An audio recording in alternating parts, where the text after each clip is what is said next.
Et voici Crime Story. Les rendez-vous d'Alfred Hitchcock racontés par Serge Sauvian. Aujourd'hui, qui est là? d'Henry Slessard.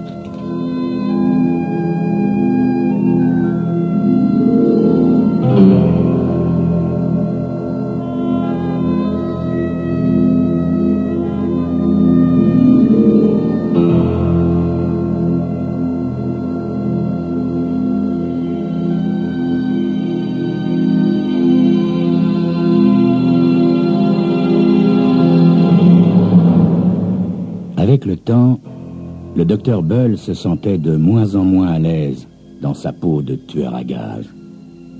Pendant sa jeunesse à Budapest, il avait le physique de l'emploi. Cheveux noirs gominés, regard lourd, visage en lame de couteau. Dans son trench coat aux épaules carrées, un lourd pistolet en poche, il était alors une figure romantique et menaçante. Aujourd'hui, il frisait la soixantaine. Ses cheveux étaient gris et clairsemés, ses yeux saillaient derrière des lunettes à double foyer, et sa large carrure était amoindrie par sa taille épaissie, agrémentée d'une bedaine qui lui donnait l'allure d'un vieux professeur.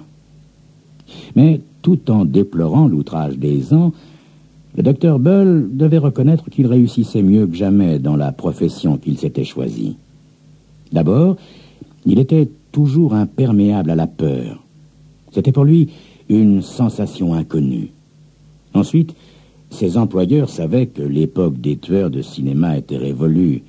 Les jeunes gens en trench coat et à l'air implacable n'avaient plus la cote.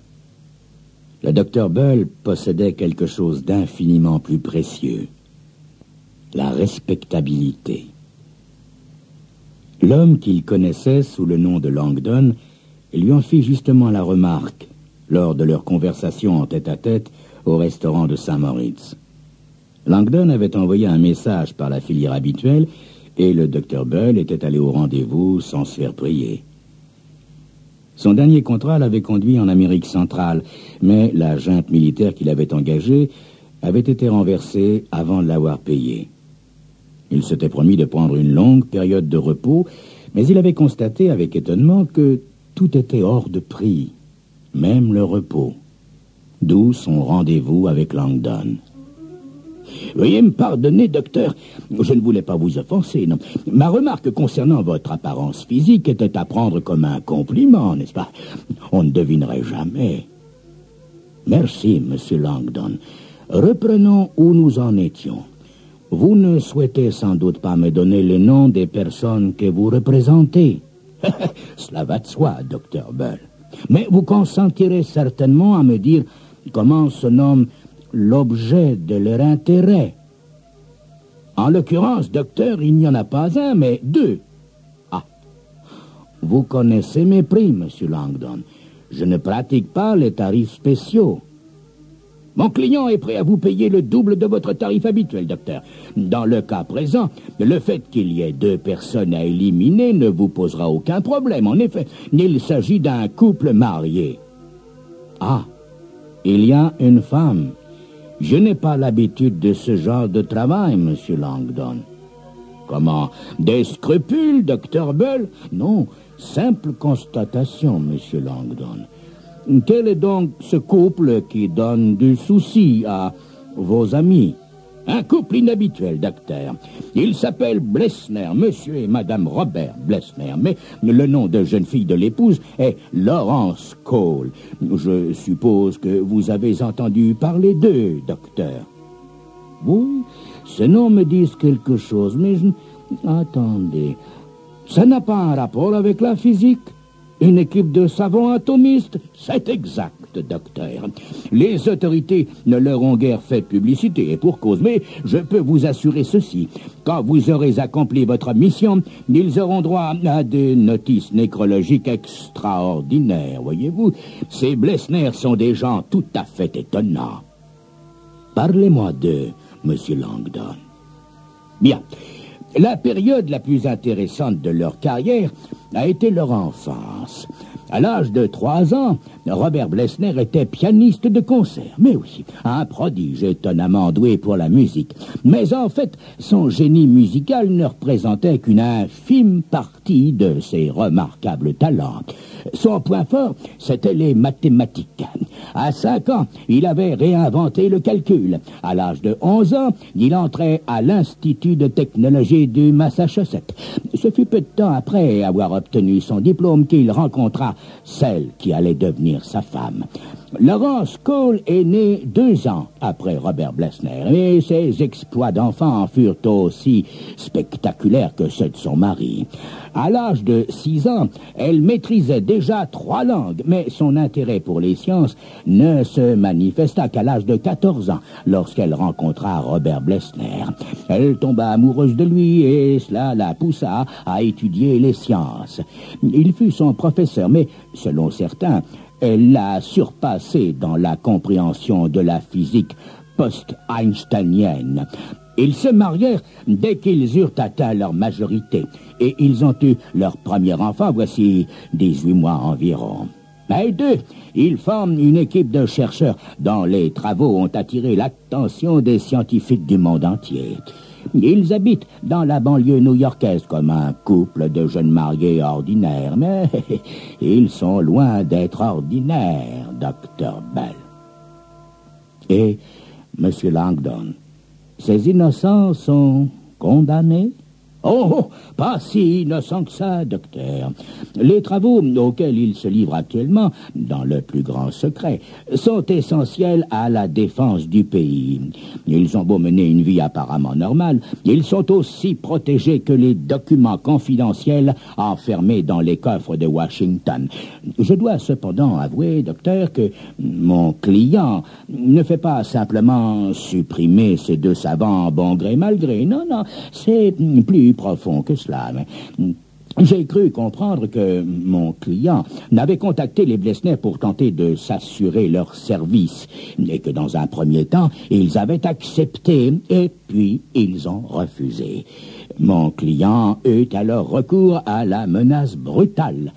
À présent, la menace doit être exécutée. C'est une question d'honneur, n'est-ce pas? Bien. Maintenant, docteur, j'ai quelques idées sur la façon dont vous pourriez les approcher. Monsieur Langdon, je n'ai pas besoin de vos idées. Pour chacune de mes missions, je préfère travailler seul, du début jusqu'à la fin. Pardonnez-moi, mais c'est ainsi que je procède. On m'avait prévenu que vous étiez un homme peu banal, docteur. Dites-moi, est-il vrai que vous n'ayez peur de rien? De rien, Monsieur Langdon. Absolument de rien.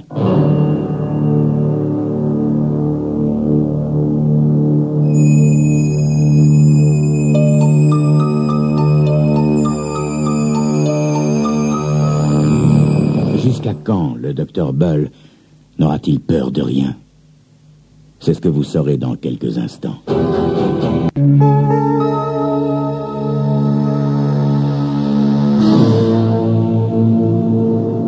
Sheffield Park n'avait rien d'un parc. C'était un ensemble de maisons éparses, séparées les unes des autres par des pelouses juste assez larges pour que les résidents aient du gazon à tondre. Sheffield Park se trouvait à quelques minutes d'une ville de banlieue, mais une fois qu'on y était, on avait l'impression d'être dans un village dont tous les habitants appartenaient à la même classe sociale. Le docteur Bull, tout en flânant le long des rues bordées d'arbres, regardait en souriant les enfants qui faisaient du tricycle et les chiens qui reniflaient les poubelles. Il n'avait aucune opinion concernant Sheffield Park sur le plan sociologique. Pour lui, c'était simplement un endroit où il avait un contrat à exécuter. Les Blesner habitaient dans une impasse, une maison dont les fenêtres donnaient sur le détroit de Long Island. Le docteur Bull savait qu'il allait devoir procéder avec habileté pour aborder les Blesner. Il y avait de fortes chances pour que les visiteurs soient examinés sous toutes les coutures. En effet, les services de sécurité étaient trop avisés pour laisser quoi que ce soit au hasard. Le docteur Bull s'engagea dans l'allée des Blesner et se dirigea tout droit vers la porte d'entrée. Il y avait une sonnette, mais il préféra frapper à la porte. Il attendit quelques instants avant que Robert Blesner ne vînt lui ouvrir. À en juger, d'après son visage couvert de traînées noirâtres et ses genoux maculés de terre, le jeune homme était manifestement en plein travaux de jardinage. Il regarda le docteur Bull d'un air surpris, détaillant d'un œil aiguisé la silhouette professorale du visiteur et ses vêtements râpés. Malgré ses lunettes à grosse monture, Robert Blesner ressemblait davantage à un athlète d'université qu'à un savant. « Oui, monsieur ?» Le docteur Bull répondit en hongrois. Devant la perplexité de Blesner, il fit un vague geste de la main et répéta sa phrase. Il demandait son chemin, l'itinéraire pour retourner en ville. Il disait, toujours en hongrois, qu'il était désorienté par toutes ces rues sinueuses, et il priait le jeune homme de bien vouloir le renseigner. Blesner eut alors la réaction que le docteur Bull avait prévue. Il se tourna vers l'escalier, visible du seuil, et appela son épouse. Quelques instants plus tard, une jeune femme apparut, vêtue d'une blouse paysanne et chaussée de sabots qui claquaient sur le plancher. Elle était très jolie, et son visage mince, attentif, séduisit le docteur Bull. Après l'avoir écouté un moment, elle lui répondit en hongrois. « Oh, il y a de quoi être désorienté, monsieur. Vous avez raison. Parfois, je m'y perds moi-même. » Elle sourit. Le docteur Bull se mit alors à parler avec volubilité, vantant la gentillesse de la jeune femme, sa beauté, sa charmante maison. Mais il était tellement ému d'entendre sa langue maternelle dans la bouche de son interlocutrice que les larmes lui montèrent aux yeux. Laurence Blesner parut touchée.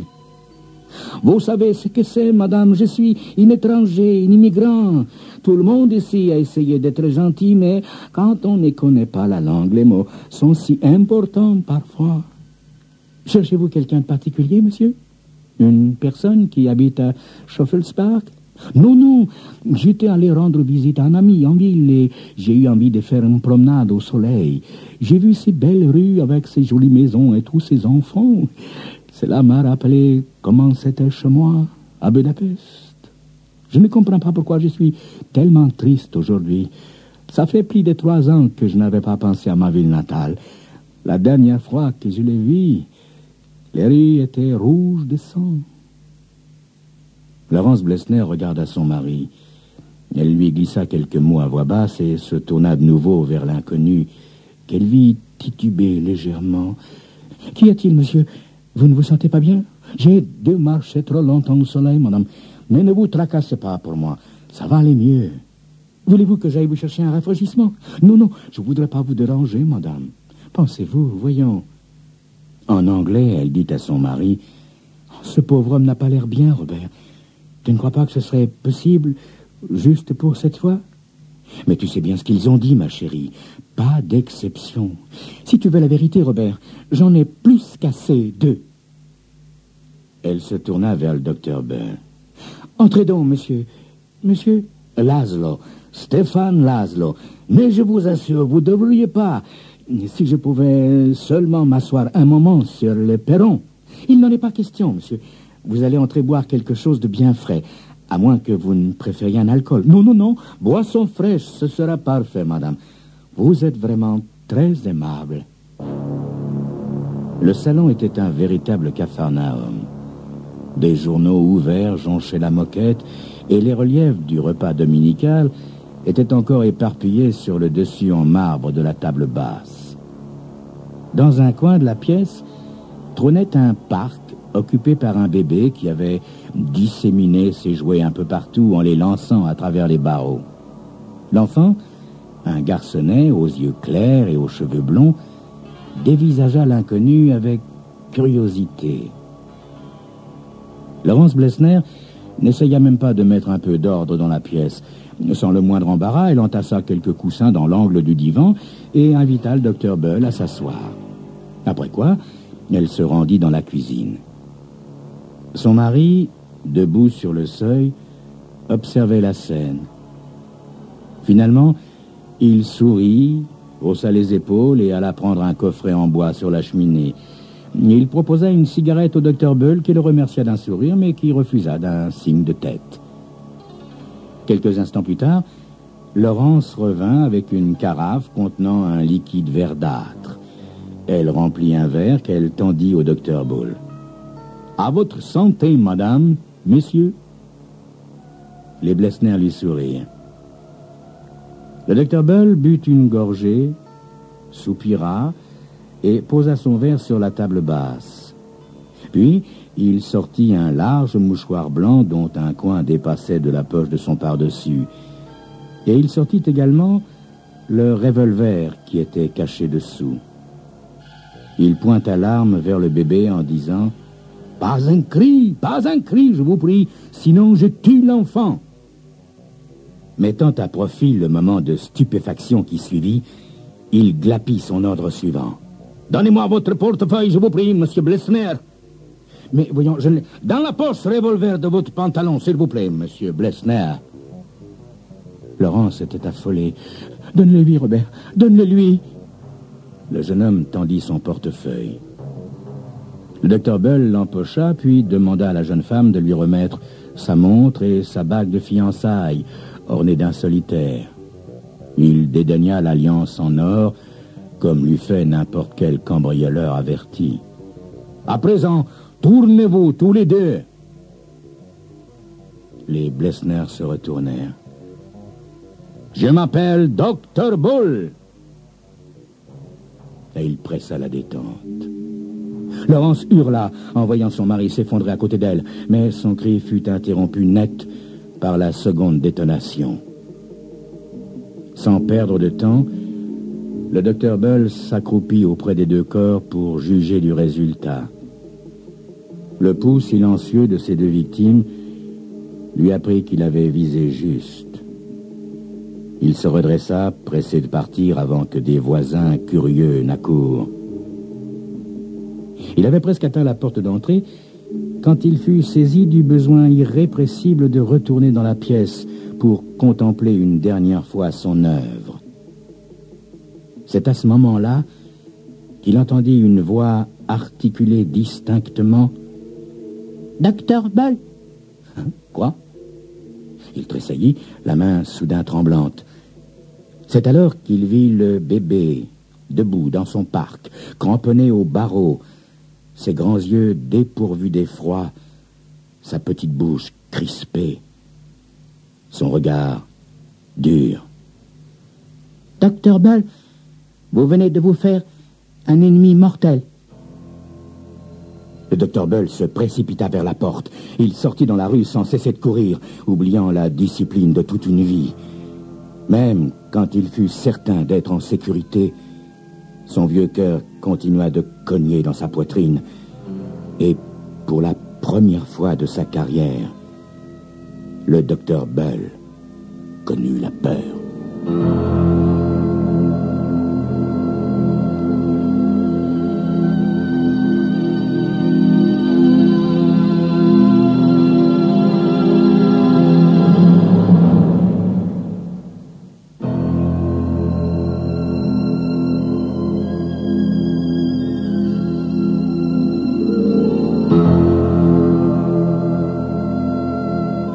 C'était Crime Story, les rendez-vous d'Alfred Hitchcock racontés par Serge Sauvion. Aujourd'hui, Qui est là d'Henry Slezar.